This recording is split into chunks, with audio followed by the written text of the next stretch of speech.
Hello everyone, कैसे हैं आप लोग। उम्मीद करते हैं कि बढ़िया होंगे। पढ़ाई वढ़ाई चल रही होगी अच्छी तरीके से, क्योंकि बिहार में अभी बहुत सारा एग्ज़ाम होने वाला है। बीएसएससी के एग्ज़ाम होने वाला है, बिहार दरोगा का भी एग्ज़ाम होने वाला है, और जिस तरीके से रेलवे का भी एग्ज़ाम, रेलवे का भी वैकेंसी आ चुका है, उसका भी फॉर्म भराया जा रहा है, उसका भी एग्ज़ाम होने वाला है। उसके अलावा बीएड का भी एग्ज़ाम होने वाला है। तो बहुत सारा एग्ज़ाम बिहार के अंदर है ना। बिहार गवर्नमेंट और सेंट्रल गवर्नमेंट का भी एग्ज़ाम, बहुत सारा एग्ज़ाम अभी बाकी है। इलेक्शन के बाद सारा एग्ज़ाम होने वाला है, और हम इस सीरीज़ में हम पॉलिटी का सीरीज़ हम कंप्लीट कर रहे हैं, जिसमें प्रीवियस ईयर में जितने भी सारे एग्जाम हुए हैं, सारे एग्जाम में पूछे गए क्वेश्चन सब है, उन सारे क्वेश्चन को हम क्या कर लेंगे, गो थ्रू हो जाएंगे, जिससे हमको आने वाले एग्जाम में काफ़ी मदद मिलने वाला है। तो चलिए, वीडियो शुरू करने से पहले एक रिक्वेस्ट है आपसे। रिक्वेस्ट क्या है कि अगर चैनल पर नए हैं तो चैनल को सब्सक्राइब कर लीजिए। पहला क्वेश्चन है, राज्यसभा की सदस्यता कितने वर्ष की होती है। तो ऑप्शन नंबर 1 है 4 वर्ष, ऑप्शन नंबर सेकेंड है 5 वर्ष, ऑप्शन नंबर थर्ड है 6 वर्ष, और ऑप्शन नंबर फोर्थ है 7 वर्ष। तो इस क्वेश्चन को लगाने से पहले आप क्या कीजिए, क्वेश्चन को खुद पढ़िए और खुद से पहले बनाने की कोशिश कीजिए। ठीक, ये हमारा मिक्स क्वेश्चन है सारा का सारा पॉलिटी का। तो अगर आपसे क्वेश्चन नहीं बन रहा है तो एक बार क्या कीजिए, सारा पॉलिटी का जो है, पॉलिटी का एक बार क्लास कर लीजिए अच्छे से। चैनल पे लगा हुआ है पॉलिटी का सीरीज, उसमें से क्लास कर लीजिए। क्लास करने के बाद आपको क्या करना है, इस क्वेश्चन को लगाना है, और क्वेश्चन को लगाने के बाद आपको पता चल जाएगा कि हमको कितना क्वेश्चन बन रहा है और किस टॉपिक से हमारा क्वेश्चन छूट रहा है। और जिस टॉपिक से आपको क्वेश्चन अगर छूट रहा है तो उस टॉपिक को फिर से आप दोबारा कंप्लीट कीजिए, है ना। बहुत सारा कंसेप्ट आप भूल चुके होंगे, इसकी वजह से क्या हो रहा होगा, क्वेश्चन नहीं बन रहा होगा। अगर टॉपिक अच्छे से कंप्लीट है तो क्या हो जाएगा, आपका क्वेश्चन बन जाएगा। अगर टॉपिक आप अच्छे से नहीं पढ़े होंगे तो क्या होगा, क्वेश्चन में कन्फ्यूजन क्रिएट होगा, और क्वेश्चन में कन्फ्यूजन क्रिएट होगा, जिसकी वजह से क्या हो जाएगा, एग्जाम में आपको प्रॉब्लम हो जाएगी। तो आप क्या कीजिए कि पहले टॉपिक को पढ़ लीजिए, उसके बाद यहाँ से क्वेश्चन लगाइए, और देखिए कितना क्वेश्चन आप बना पा रहे हैं। और जो जो क्वेश्चन आपसे नहीं बन पाएगा, उस टॉपिक को आप नोट कीजिए कि हमको किस टॉपिक से हमारा क्वेश्चन छूटा है, किस टॉपिक का क्वेश्चन हमसे नहीं बन पाया है, उस टॉपिक को आपको फिर से पढ़ लेना है। तो चलिए, हमारा पहला क्वेश्चन क्या है। तो हमारा पहला क्वेश्चन है, राज्यसभा की सदस्यता कितने वर्ष की होती है। तो ऑप्शन नंबर 1 क्या है, 4 वर्ष, ऑप्शन नंबर सेकेंड क्या है, 5 वर्ष, और ऑप्शन नंबर थर्ड है 6 वर्ष, और ऑप्शन नंबर ये है 4 है 7 वर्ष। तो क्या हो जाएगा, तो हमारा इसका आंसर हो जाएगा ऑप्शन नंबर थर्ड। क्या हो जाएगा, ऑप्शन नंबर थर्ड। जो राज्यसभा की जो सदस्यता होती है, जो कार्यकाल होती है, वो 6 वर्ष की होती है, जबकि लोकसभा का जो कार्यकाल होता है, वो कितने वर्ष के लिए होता है, तो वो होता है 5 वर्ष के लिए। जो भी अभी देख रहे होंगे कि लोकसभा के इलेक्शन हो रहा है। अगला क्वेश्चन है, देखिए सारा का सारा क्वेश्चन बीएसएससी का क्वेश्चन है।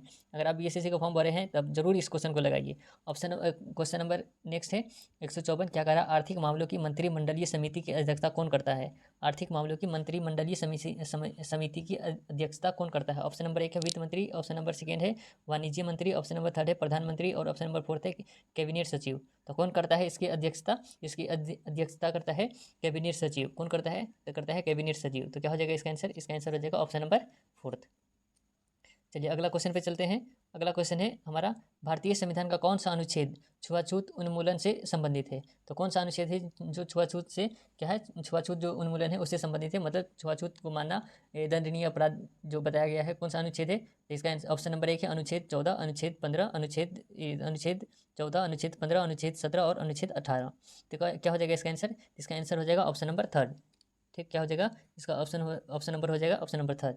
मतलब अनुच्छेद 17 में कहा गया है छुआछूत नहीं करने के लिए। ऑप्शन नंबर ये जो है अनुच्छेद 14 में क्या कहा गया है, तो अनुच्छेद 14 में कहा गया है कि विधि के समक्ष समानता, है ना, विधि के समक्ष समानता। जो विधि है, जो कानून है, उसके सामने क्या है, सब के सब बराबर है। ऑप्शन नंबर ये अनुच्छेद 18 में क्या कहा गया है, तो अनुच्छेद 18 में कहा गया है कि उपाधियों का अंत, किसका अंत, तो उपाधियों का अंत। अगला प्रश्न लेते हैं। अगला प्रश्न है हमारा कि अगला प्रश्न दिया गया है कि राज्यसभा के संदर्भ में निम्नलिखित में से कौन सा कथन सही है। ऑप्शन नंबर 1 है मंत्रिपरिषद राज्यसभा के प्रति उत्तरदायी होते हैं। ऑप्शन नंबर सेकेंड है विश्वास मत राज्यसभा में लाया जा सकता है। ऑप्शन नंबर थर्ड है राज्य सूची के किसी भी विषय पर संसद कानून बना सकती है अगर राज्यसभा 2/3 बहुमत से पारित करे कि राज्य सूची का संदर्भ राज्य सूची का संदर्भगत विषय राष्ट्रीय महत्व का हो गया है। ऑप्शन नंबर फोर्थ क्या है, धन विधेयक राज्यसभा में लाया जा सकता है। तो क्या होगा इसका आंसर, इसका आंसर हमारा हो जाएगा, क्या हो जाएगा आंसर, इसका आंसर, तो इसका आंसर हो जाएगा ऑप्शन नंबर थर्ड। क्या हो जाएगा, तो ऑप्शन नंबर हो जाएगा थर्ड। इतना लंबा आंसर है ना, इसलिए दोबारा हम नहीं पढ़े हैं, आप एक बार देख लीजिए और क्वेश्चन भी देख लीजिए। क्वेश्चन क्या है, तो क्वेश्चन है हमारा राज्यसभा के संदर्भ में, ठीक, निम्नलिखित में से कौन सा कथन सही है। चलिए हमारा अगला प्रश्न है, हमारा अगला प्रश्न दिया गया है, भारत में स्वतंत्रता के बाद प्रथम आम चुनाव कब संपन्न कराए गए थे? भारत में स्वतंत्रता के बाद प्रथम आम चुनाव कब संपन्न कराए गए थे? ऑप्शन नंबर 1 है 1947, ऑप्शन नंबर सेकंड है 1948, ऑप्शन नंबर थर्ड है 1952 और ऑप्शन नंबर फोर्थ है 1956। तो क्या हो जाएगा इसका आंसर? इसका आंसर हो जाएगा 1952। जो पहली बार जो आम चुनाव हुआ था वो कब हुआ था? तो 1952 में। भारत के स्वतंत्रता के बाद, आज़ाद होने के बाद जो प्रथम आम चुनाव हुआ था वो कब हुआ था? 1952 में। आम चुनाव किसको बोलते हैं? आम चुनाव यही लोकसभा का जो इलेक्शन होता है उसी को हम आम चुनाव बोलते हैं। तो प्रथम आम चुनाव कब हुआ था? तो प्रथम आम चुनाव हुआ था 1952 में। चलिए हमारा अगला प्रश्न है, लोकसभा या विधानसभा के निर्वाचन में एक उम्मीदवार अपनी जमानत की राशि खो देगा अगर उसे कुल वैध मतों का कितना वोट नहीं ला पाएगा, तो वो जो जमानत राशि होगा वो उसका क्या हो जाएगा? जब्त हो जाएगा। तो ऑप्शन नंबर 1 है 1/5 से कम अगर प्राप्त करता है वैध मतों का तो उसका जमानत राशि जब्त हो सकता है। ऑप्शन नंबर सेकेंड है 1/7 से कम अगर प्राप्त कर ले तो। ऑप्शन नंबर थर्ड है 1/6 से कम मत प्राप्त करता है तो। ऑप्शन नंबर फोर्थ में क्या है कि इनमें से कोई नहीं। तो अगर कोई उम्मीदवार है ना अपनी जमानत राशि कब जब्त करवा देगा? तो वो जब्त करवा देगा अगर वो वैध मतों का 1/6 मत नहीं ला पाता है तो क्या हो जाएगा इसका आंसर? इसका आंसर हो जाएगा ऑप्शन नंबर थर्ड। अगर कोई उम्मीदवार जितना वैध मतों का अगर 1/6 मत अगर नहीं ला पाता है तो उसकी जो जमानत राशि होती है वो क्या हो जाएगा? जब्त हो जाएगा। चलिए हमारा अगला प्रश्न है, एक दल लोकसभा में विपक्षी दल होने का दावा करता है, इसके पास न्यूनतम कितने सांसद लोकसभा में होनी चाहिए? तो कोई एक दल जो लोकसभा में विपक्षी दल होने का दावा करता है तो उसके पास न्यूनतम कितने सांसद लोकसभा में होने चाहिए? तो ऑप्शन नंबर 1 है 55, ऑप्शन नंबर सेकेंड है 65, ऑप्शन नंबर थर्ड है 40 और ऑप्शन नंबर फोर्थ है 100। तो कितने होनी चाहिए? तो 55 होनी चाहिए। कितने होनी चाहिए? तो 55। ठीक, तो इस क्वेश्चन का क्या हो जाएगा आंसर? तो इस क्वेश्चन का आंसर हो जाएगा ऑप्शन नंबर फर्स्ट। चलिए हमारा अगला प्रश्न है, हमारा अगला प्रश्न दिया गया है कि ग्राम पंचायत का कोई सदस्य निम्नलिखित आवेदन मुखिया के समर्पित कर त्यागपत्र दे सकता है। आवेदन समर्पित करने के कितने दिनों बाद त्यागपत्र प्रभावी माना जाएगा? ऑप्शन नंबर 1 है 7 दिनों बाद, ऑप्शन नंबर सेकेंड है 15 दिनों बाद, ऑप्शन नंबर थर्ड है 21 दिनों बाद और ऑप्शन नंबर फोर्थ है 28 दिनों के बाद जिसमें रविवार शामिल नहीं हो। तो क्या हो जाएगा इसका आंसर? तो इसका आंसर हो जाएगा ऑप्शन नंबर फर्स्ट। तो मतलब 7 दिनों के बाद क्या हो जाएगा? वो उसका त्यागपत्र हो जाएगा, प्रभावी हो जाएगा। मतलब कि कोई कोई जो है उम्मीदवार है ना, अगर वो त्यागपत्र देना चाहता है तो त्यागपत्र जो है किसको देगा? तो वो मुखिया को समर्पित करेगा और मुखिया को समर्पित करने के बाद वो उसकी जो त्यागपत्र है वो 7 दिन में क्या हो जाएगा? वो प्रभावी हो जाएगा। तो इसका आंसर क्या हो जाएगा? इसका आंसर हो जाएगा ऑप्शन नंबर फर्स्ट, 7 दिनों के बाद। चलिए हमारा अगला प्रश्न है, हमारा अगला प्रश्न में क्या कह रहा है? हमारा अगला प्रश्न कह रहा है, सामुदायिक विकास कार्यक्रम का सार था। सामुदायिक विकास कार्यक्रम का सार था। ऑप्शन नंबर 1 सड़कों का निर्माण, ऑप्शन नंबर सेकेंड परिवार नियोजन, ऑप्शन नंबर थर्ड लोक भागीदारी, ऑप्शन नंबर फोर्थ है सिंचाई। तो क्या हो जाएगा इसका आंसर? हमारा इसका आंसर हो जाएगा लोक भागीदारी। क्या हो जाएगा आंसर? इसका आंसर हो जाएगा लोक भागीदारी। सारा का सारा आपको प्रीवियस ईयर देखने को देखिए 2015 में पूछा गया क्वेश्चन है। तो क्या हो जाएगा इसका आंसर? इसका आंसर हो जाएगा ऑप्शन नंबर थर्ड। चलिए हमारा अगला प्रश्न है, नीचे दी गई कमेटियों में किसका संबंध पंचायती राज से है? जो कमेटी है वो किसका संबंध पंचायती राज से है? तो ऑप्शन नंबर 1 है बलवंत राय मेहता कमेटी, या ऑप्शन नंबर सेकेंड है Shah commission, option number third है MC Joshi committee, option number fourth है कि जस्टिस मतलब सेवानिवृत्त मुकुल मुदगल कमेटी। तो क्या हो जाएगा किसका जो है किस कमेटी का संबंध पंचायती राज से है? तो वो हो जाएगा बलवंत राय मेहता समिति, है ना। बलवंत राय मेहता समिति जो है ये किससे संबंधित है? तो वो हो जाएगा पंचायती राज सिस्टम से। और इसके अलावा एक और कमेटी था, कौन सा कमेटी है? एक है अशोक मेहता कमेटी, है ना, वो भी किससे संबंधित है? तो वही पंचायती राज सिस्टम से है, लेकिन ये जो है ये सब पंचायती राज सिस्टम से नहीं है। चलिए हमारा अगला प्रश्न है, ग्राम पंचायत के चुने हुए सदस्य उप मुखिया के चुनाव करते हैं। उप मुखिया के निर्वाचन के संदर्भ में निम्नलिखित में से कौन सा वक्तत्व सही नहीं है? ऑप्शन नंबर 1 है उप मुखिया के चुनाव में मुखिया मतदाता होगा, ऑप्शन नंबर सेकेंड है निर्वाचन में मतों की भागीदारी की स्थिति में विजेता का निर्णय लॉटरी द्वारा होगा, ऑप्शन नंबर थर्ड है राज्य निर्वाचन आयोग के पर्यवेक्षण एवं नियंत्रण में ग्राम पंचायत अपनी पहली बैठक में उप मुखिया का चुनाव करेगा, ऑप्शन नंबर थर्ड है मुखिया के निर्वाचन में मुखिया मतदान नहीं होगा, उप मुखिया के निर्वाचन में उप मुखिया के निर्वाचन में मुखिया मतदाता नहीं होगा। तो क्या हो जाएगा इसका आंसर? जिसका आंसर हो जाएगा उप मुखिया के निर्वाचन में मुखिया मतदाता नहीं होगा, मुखिया जो है वोट नहीं कर सकता है। ठीक, तो क्या हो जाएगा आंसर? आंसर हो जाएगा ऑप्शन नंबर फोर्थ। चलिए हमारा अगला प्रश्न है, अपील की सुनवाई में ग्राम कचहरी में न्यूनतम पंचों की गणपूर्ति नियमतः क्या होनी चाहिए? ऑप्शन नंबर 1 है 5, ऑप्शन नंबर सेकंड है 7, ऑप्शन नंबर थर्ड है 3, ऑप्शन नंबर फोर्थ है 9। तो कितनी होनी चाहिए? तो 7 होनी चाहिए। गणपूर्ति कितनी होनी चाहिए? 7 होनी चाहिए। तो क्या हो जाएगा इसका आंसर? इसका आंसर हो जाएगा ऑप्शन नंबर सेकंड। अगला प्रश्न है हमारा, ग्राम सभा का ग्राम सभा एक या अधिक संख्या में निगरानी ग्राम हमारा अगला प्रश्न है, ग्राम सभा एक या अधिक संख्या में निगरानी समिति का गठन कर सकती है। इस समिति का गठन किसने किया जा सकता है? किनसे किया जा सकता है? ऑप्शन नंबर 1 है वार्ड सदस्य द्वारा, ऑप्शन नंबर सेकंड है मुखिया, उप मुखिया तथा वार्ड सदस्य द्वारा, ऑप्शन नंबर थर्ड है कोई व्यक्ति जो ग्राम पंचायत का पद धारक हो, ऑप्शन नंबर थर्ड है ऐसे व्यक्ति जो ग्राम पंचायत के सदस्य न हो। तो क्या हो जाएगा इसका आंसर हमारा? इसका आंसर हमारा हो जाएगा ऐसे व्यक्ति जो ग्राम पंचायत के सदस्य न हो, ऐसे व्यक्ति जो ग्राम पंचायत के सदस्य न हो। तो कौन हो जाएगा आंसर? हमारा आंसर, इसका आंसर हो जाएगा ऑप्शन नंबर फोर्थ। क्या हो जाएगा? Option number fourth. चलिए हमारा अगला प्रश्न 166 नंबर है, भारतीय संविधान का अनुच्छेद 51A नागरिकों को मौलिक कर्तव्य से संबंधित है। किस संविधान संशोधन से इसे लाया गया है? ऑप्शन नंबर 1 है 46वां संविधान संशोधन, ऑप्शन नंबर सेकंड है 42वां संविधान संशोधन, ऑप्शन नंबर थर्ड है 71वां संविधान संशोधन और ऑप्शन नंबर फोर्थ है 73वां संविधान संशोधन। तो किस संविधान संशोधन द्वारा भारतीय अनुच्छेद 51A मतलब कि नागरिकों का मौलिक कर्तव्य को लाया गया था? क्या हो जाएगा इसका आंसर? इसका आंसर हो जाएगा 42वां संविधान संशोधन। कब? 42वां संविधान संशोधन। 42वां संविधान संशोधन कब हुआ था? ये हुआ था 1976 में। कब हुआ था? 1976 में। तो 42वां संविधान संशोधन में जोड़ा गया था मौलिक कर्तव्य, ठीक, और अनुच्छेद 51A। चलिए हमारा अगला प्रश्न है 167 नंबर, 74वें संविधान संशोधन का संबंध निम्नलिखित में से किस संस्था से है? ऑप्शन नंबर 1 ग्राम पंचायत से, ऑप्शन नंबर सेकंड नगर पालिका से, ऑप्शन नंबर थर्ड जिला परिषद से, ऑप्शन नंबर फोर्थ कृषि उत्पाद बाजार समिति से। तो किससे हो जाएगा? तो ये हो जाएगा नगर पालिका से। किससे? नगर पालिका से।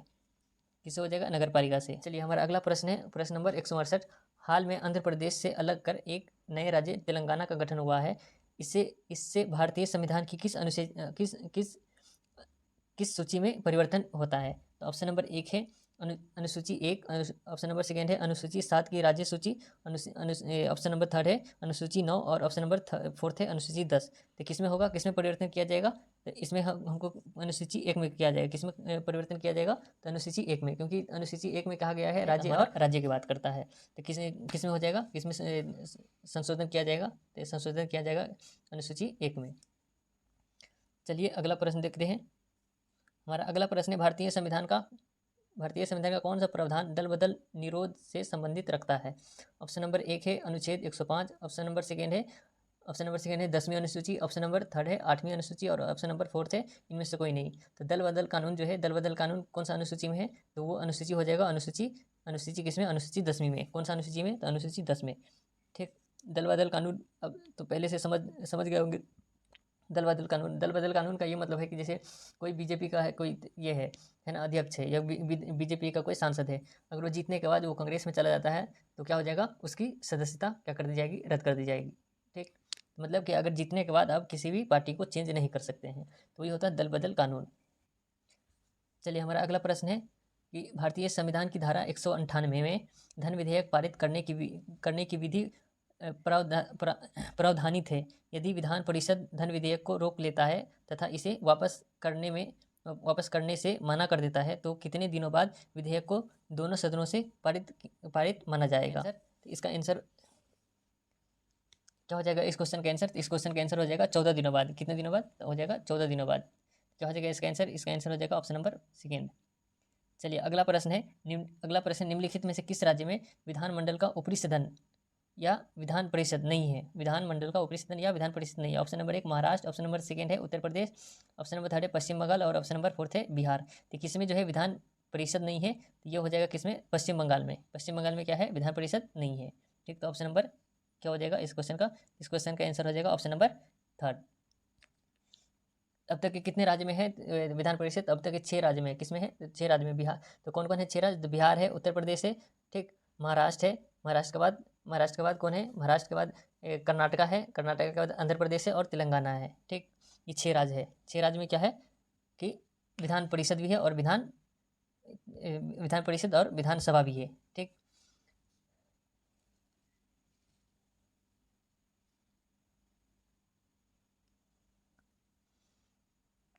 चलिए हमारा अगला प्रश्न है, सामान्यतः विधानमंडल के ऊपरी सदन के सदस्यों की कुल संख्या निचले सदन की कुल संख्या की कितनी होनी चाहिए? तो जो विधान परिषद है, विधान परिषद में जितने भी मेंबर्स होते हैं उसमें मेंबर है कितने मेंबर होने चाहिए, तो वो मेंबर करने के लिए जो विधानसभा है उसका कितनी मतलब कि उसका जो सदस्य है उसका उस सदस्य का कितना होना चाहिए विधान परिषद में। तो ऑप्शन नंबर 1 है 1/4 होनी चाहिए, 1/4। ऑप्शन नंबर सेकंड है 1/3 होना चाहिए। ऑप्शन नंबर फोर्थ है 1/5 है ना। ऑप्शन नंबर थर्ड है 1/5 होनी चाहिए। और ऑप्शन नंबर फोर्थ यह है कि आधी होनी चाहिए। तो क्या हो जाएगा इसका आंसर? इसका आंसर हो जाएगा 1/3 होनी चाहिए। कितना कितना होना चाहिए? 1/3। तो क्या हो जाएगा इसका आंसर? इसका आंसर हो जाएगा हमारा option number third. Option number second क्या हो जाएगा हमारा? हो जाएगा आंसर, इसका आंसर हो जाएगा ऑप्शन नंबर सेकंड। ठीक, मतलब कि विधानसभा में जितने सदस्य हैं उस सदस्य का 1/3 क्या होना चाहिए? विधान परिषद में सदस्य होना चाहिए। अगर किसी भी स्टेट में विधान परिषद है तो इससे ज़्यादा नहीं होगा।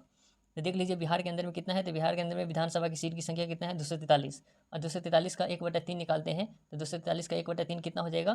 तो 243 का 1/3 हो जाता है आपको 81 है ना, 81, लेकिन कितना है? 75 है। ठीक, चलिए हमारा अगला प्रश्न है। हमारा अगला प्रश्न कह रहा है निम्नलिखित में से कौन सी राज्य पार्टी है? ऑप्शन 1 है भारतीय राष्ट्रीय कांग्रेस। ऑप्शन नंबर जो कौन सी राज्य पार्टी है, ध्यान से देखिएगा, राज्य पार्टी है ना। स्टेट पार्टी जो होता है वो है ना, नेशनल पार्टी अलग होता है, राज्य पार्टी अलग होता है। तो भारतीय कांग्रेस, ऑप्शन नंबर सेकंड है Bharatiya Janata party, option number third है communist party of India, option number fourth है बहुजन समाज पार्टी है ना, बहुजन समाज पार्टी। तो कौन है जो राज्य पार्टी है? तो बहुजन समाज पार्टी है ना। बहुजन समाज पार्टी कौन क्या है? तो ये राज्य पार्टी है, मतलब स्टेट के अंदर में है। बाकी सब का सब क्या है? तो सब का सब है नेशनल पार्टी है।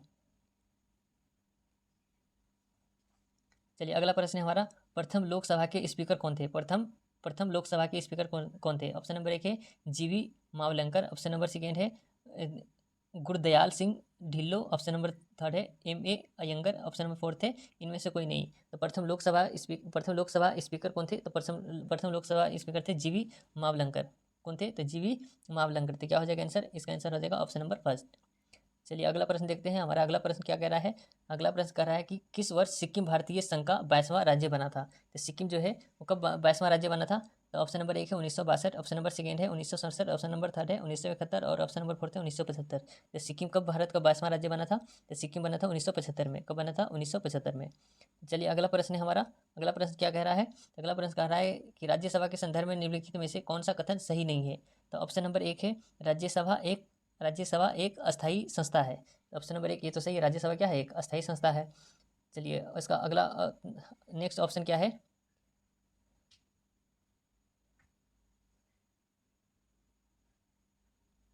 इसका दूसरा ऑप्शन है कि इसके 1/3 सदस्य प्रत्येक 2 वर्ष बाद रिटायर होते हैं। तो हाँ ये भी सही है। इसके जो सदस्य हैं उसका 1/3 कितना हर 2 वर्ष बाद क्या होते हैं? रिटायर होते हैं। चलिए ये भी सही है। अगला अगला इसका ऑप्शन क्या है? राज्यसभा का गठन 1958 में हुआ था। तो राज्यसभा का गठन 1958 में हुआ था, तो ये गलत है ना। राज्यसभा के 12 सदस्य राष्ट्रपति द्वारा मनोनीत किए जाते हैं। मनोनीत किए जाते हैं, तो ये भी सही है। राज्यसभा का गठन 1958 में नहीं हुआ था। देखिए इस क्वेश्चन को किसी किसी क्वेश्चन को इस तरीके से लगाया जाता है। सपोज कीजिए कि आपको इस क्वेश्चन का आंसर नहीं पता था कि राज्यसभा का गठन 1958 में नहीं हुआ था, लेकिन आपको इतना तो पता था कि राज्यसभा के 12 सदस्य राष्ट्रपति द्वारा मनोनीत किए जाते हैं। तो जो जो आपको आंसर पता है उसके अकॉर्डिंग आप आंसर को सिलेक्ट कर सकते हैं। ठीक, तो क्या हो जाएगा इसका आंसर? इसका आंसर हो जाएगा ऑप्शन नंबर थर्ड। चलिए हमारा अगला प्रश्न है, भारत के सर्वोच्च न्यायालय के संदर्भ में निम्नलिखित में से कौन सा कथन सही है? तो पहला है ऑप्शन, इसका केवल मूल क्षेत्राधिकार है। ऑप्शन नंबर सेकेंड है इसका केवल अपीलीय क्षेत्राधिकार है। ऑप्शन नंबर थर्ड है इसका केवल परामर्शीय संबंधित क्षेत्राधिकार है। ऑप्शन नंबर फोर्थ है इसका मूल अपीलीय और परामर्श संबंधित क्षेत्राधिकार है। तो क्या हो जाएगा इसका आंसर? तो इसका आंसर हो जाएगा इसका मूल अपीलीय और परामर्श संबंधित क्षेत्राधिकार है। तो क्या हो जाएगा आंसर? इसका आंसर हो जाएगा ऑप्शन नंबर फोर्थ। क्या हो जाएगा? Option number fourth. आपको देखिए कितना क्वेश्चन बन रहा है, कितना क्वेश्चन नहीं बन रहा है, उसके अकॉर्डिंग आपको क्या करना है, उस टॉपिक को फिर से पढ़ लेना है। जैसे अगर सुप्रीम कोर्ट वाला टॉपिक चल रहा है, अगर सुप्रीम कोर्ट का ये क्वेश्चन सब नहीं बन रहा है, तो एक बार क्या कीजिए, सुप्रीम कोर्ट वाला जो टॉपिक है उस टॉपिक को आपको फिर से रिवीजन कर लेना है अपने नोट से। बुक होगा, बुक से रिवीजन कर लेना है, या फिर हमारे जो यूट्यूब चैनल है उस पर भी ऑलरेडी वीडियो पड़ा हुआ है, वहाँ से भी देख सकते हैं।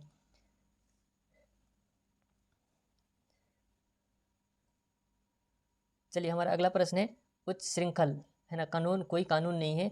भारत के सर्वोच्च न्यायालय ने किस मामले में इस सिद्धांत को संतुष्ट किया था? किस मामले में इस सिद्धांत को संतुष्ट किया था? तो ऑप्शन नंबर 1 है यूनियन कार्बाइड केस में। ऑप्शन नंबर सेकेंड है Menaka Gandhi case. Option number third है Indira Sahni case. Option number fourth है शाह बानो केस। तो कब ये इसका जो है संतुष्टि किया था? तो ये संतुष्टि किया था मेनका गांधी केस में। कब कब किया था? ये किया था मेनका गांधी केस में। ठीक, चलिए हमारा अगला प्रश्न है, हमारा देखिए जितना भी क्वेश्चन हम अभी दे रहे हैं, जितना भी क्वेश्चन इस सीरीज में चलेगा, सारा का सारा प्रीवियस ईयर ही क्वेश्चन सब है ना। सारा का सारा प्रीवियस ईयर आप लगा कर अगर आप चले जाते हैं तो एक भी आपको क्वेश्चन नहीं छूटेगा किसी भी एग्जाम का। इसलिए आपको सारा क्वेश्चन एक बार पढ़ करके जाना है। ठीक, पॉलिटी का भी है, उसके बाद हम सारे जितने भी सब्जेक्ट है पॉलिटी, फिर हिस्ट्री का भी करेंगे, उसके बाद साइंस का भी आएगा सारा लाइन बाय लाइन। तब कंटिन्यू आप लगे रहिए, इस चैनल को सब्सक्राइब कर लीजिए ताकि हर वीडियो का नोटिफिकेशन आपके पास पहुंच जाए। चलिए हमारा अगला प्रश्न है, वोहरा कमेटी रिपोर्ट जो राजनीति के अपराधीकरण की थी, वो वोहरा कमेटी के द्वारा दी गई थी। इसके अध्यक्ष श्री एन वोहरा अभी राज्यपाल है। वो किस कहाँ का राज्यपाल था, तो वो उस समय के अकॉर्डिंग ये दिया हुआ है। तो वो जम्मू कश्मीर ऑप्शन नंबर 2 है, असम ऑप्शन नंबर 3 है, तमिलनाडु और ऑप्शन नंबर 4 है केरल। तो किसका राज्यपाल था, तो जम्मू कश्मीर का राज्यपाल था उस समय। तो क्या हो जाएगा इसका आंसर, तो इसका आंसर हो जाएगा ऑप्शन नंबर 1। चलिए अगला प्रश्न है, शराबबंदी संविधान की किस धारा में निर्देशित है। जो शराबबंदी है संविधान की किस धारा में निर्देशित है, तो ऑप्शन नंबर 1 है धारा 47, ऑप्शन नंबर 2 है धारा 37, ऑप्शन नंबर 3 है धारा 50 और ऑप्शन नंबर 4 है धारा 48। तो किस में है, तो धारा 47 में। किस में है, धारा 47 में। धारा 47 कहने का मतलब यहाँ पर धारा बना करके दिया है, मतलब कि मतलब अनुच्छेद 47 में कहा गया है कि जितने भी कि जो मानव के लिए जो भी हानिकारक है पदार्थ है उसको क्या करना है, बैन करना है। तो अनुच्छेद वो जो हमारा क्या है, राज्य का नीति निर्देशक तत्व जो है उस टॉपिक का ये क्या है, प्रश्न है। तो चलिए अगला प्रश्न लेते हैं। अगला प्रश्न है भारतीय संविधान का कौन सा अनुच्छेद राज्यों में संवैधानिक तंत्र के असफल होने की स्थिति में राष्ट्रपति शासन का प्रावधान करता है। तो ऑप्शन नंबर 1 है अनुच्छेद 356, अनुच्छेद 365, अनुच्छेद 359 और अनुच्छेद 360। तो कौन है अनुच्छेद, तो अनुच्छेद हो जाएगा 356। क्या हो जाएगा इसका आंसर, तो इसका आंसर हो जाएगा ऑप्शन नंबर 1। क्या हो जाएगा, ऑप्शन नंबर 1। ठीक, चलिए हमारा अगला प्रश्न है, हमारा अगला प्रश्न कह रहा है, निम्नलिखित में से किस वाद में भारतीय संविधान के मूलभूत ढांचे की अवधारणा प्रतिपादित की गई थी। ऑप्शन नंबर 1 है इंदिरा साहनी वाद में, ऑप्शन नंबर 2 है SR बोमई का वाद है ना, ऑप्शन नंबर 3 है रुदल शाह वाद, ऑप्शन नंबर 3 है उपयुक्त में से कोई नहीं। तो किसमें था, इसमें से कोई नहीं था। ठीक, क्या हो जाएगा इसका आंसर, इसका आंसर हो जाएगा ऑप्शन नंबर 3, ऑप्शन नंबर 4। ठीक, अगला प्रश्न है हमारा, अगला प्रश्न में कह रहा है संविधान सभा के संवैधानिक सलाहकार थे, कौन थे संविधान सभा के सलाहकारी, संविधान सभा के संवैधानिक सलाहकार कौन थे। तो ऑप्शन नंबर 1 है शरद चंद्र बोस, ऑप्शन नंबर 2 है KM मुंशी, ऑप्शन नंबर 3 है रफ़ी अहमद किदवई, ऑप्शन नंबर 4 है बेनेगल नरसिंह राव। तो कौन हो जाएगा, तो हमारा हो जाएगा बेनेगल नरसिंह राव। ये संविधान सभा का क्या था, जो संवैधानिक सलाहकार थे, बेनेगल नरसिंह राव।